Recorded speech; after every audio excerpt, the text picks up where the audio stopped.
torta cuor di mela e marmellata. Ingredienti: 260 g di farina, 80 g di zucchero di canna, 2 uova, 60 ml di olio di semi, 150 ml di latte o acqua, 2 mele, una bustina di lievito per dolci, marmellata a piacere, io di fragole. Rompo le uova all'interno di una ciotola e le mescolo con lo zucchero, il pizzico di sale, l'olio, il latte sostituibile volendo con l'acqua. Inserisco anche le mele tagliate a cubetti piccoli, la farina in più riprese ed infine il lievito setacciato. Trasferisco 3/4 del composto ottenuto in una tortiera a forma di cuore o tonda del diametro di 20-22 cm.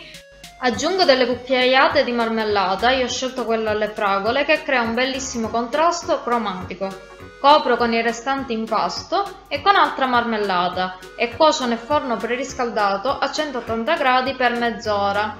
Ed ecco il taglio della torta, è veramente super soffice.